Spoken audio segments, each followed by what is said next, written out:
আপনারা চাইলে এই মাছের ঝোল দিয়ে এক থালা ভাত খেয়ে উঠবেন। ইলিশ মাছ ভাজা, ইলিশ মাছ ভাপা সবাই তো খায়। এরকম কচুরছড়ি আর হচ্ছে বেগুন দিয়ে এই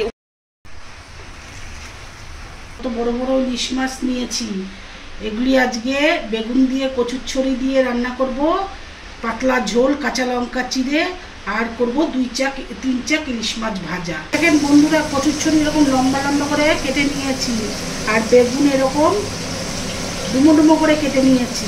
এরকম করেই কাঁচা লঙ্কা ফেলে দেবো, কাঁচা লঙ্কাটা চেরা হয়নি এখনো, চিড়ে নেব। প্রথমে যে কড়াইয়ে সর্ষের তেল দিচ্ছি, মাছের ভাজাটা সর্ষের তেল দিয়েই ভালো হয়। মাছটা লবণ হলুদ দিয়ে মাখাচ্ছি, লবণ দিয়ে নিয়েছি, তাহলে আর মাছটা লাগবে না। ফের বন্ধুরা মাছ দিচ্ছি কড়াইতে, বেশি ভাজতে নেই, তাহলে ইলিশ মাছের স্বাদ চলে যাবে। মাছের জন্য তেল দিচ্ছি, কালো জিরে সম্বাদ দিচ্ছি, কাঁচা লঙ্কা তেলের মধ্যে দিয়ে দিলাম, লবণ দিয়ে দিচ্ছি, হলুদ দিয়ে দিচ্ছি, কচুরছড়ি দিয়ে ঢেলে দিলাম। বেগুন আর কচুরছড়িগুলি দিয়ে এবার ভাজা ভাজা করবে। বেগুন আর কচুরছড়ি ভাজা ভাজা হয়ে গেছে, এবার একটু আন্দাজ মতো জল ঢেলে দিচ্ছি, যেন কচুরছড়ি আর বেগুনটা একটু সিদ্ধ হয়। এই যে নর্মাল জলই দিয়ে দিচ্ছি।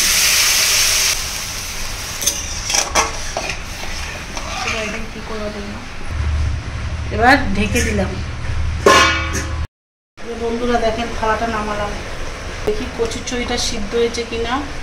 এই দেখেন কচুরছড়ি একদম মোমের মতো গলে গেছে, বেগুনও একদম মোমের মতো গলে গেছে। এই যে মাছগুলি দিয়ে দিচ্ছি, একটু ঝোলের মধ্যে পড়লে মাছটা টেস্টি হবে।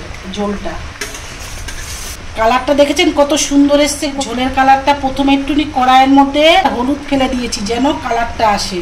আমি কিন্তু কাঁচা লঙ্কা দিয়ে রান্না করেছি, তাও দেখেন কালারটা কত সুন্দর এসছে। এইভাবে একটুখানি করে দেখো সবাই, খাবারটা কিরম টেস্টি লাগে, তারপরে আমাকে জানাবে সবাই কমেন্ট করে। আর একটুখানি হলেই নামিয়ে দেবো, একটু মাখা মাখা থকথকে মতো হবে। টাটা, চলে যাচ্ছি। দেখতে পাচ্ছেন বন্ধুরা, পুরো মাছটা একদম বেশ ঝোলটা থকথকে হয়ে গেছে। এইটুকু ঝোল লাগবে যেহেতু ভাতটা মেখে খাবে। আপনারা আপনাদের আন্দাজ মতন ঝোলটা রাখবেন। ঝোলটা কিন্তু খেতে দুর্দান্ত স্বাদ হয়। এই সামান্য উপকরণ দিয়ে 10 মিনিটে রান্না হয়ে যায়। একদিন রান্না করে ফেলো বন্ধুরা, আর জানিয়ে দিও কমেন্ট সেকশানে রেসিপিটি কেমন লাগলো। অবশ্যই জানাতে কিন্তু আমার চ্যানেলটাকে লাইক, কমেন্ট, শেয়ার এবং সাবস্ক্রাইব করতে কিন্তু ভুলবে না। দেখা হচ্ছে নতুন একটা ভিডিওতে। ততক্ষণ তোমরা সবাই ভালো থেকো, সুস্থ থেকো। Tata, by.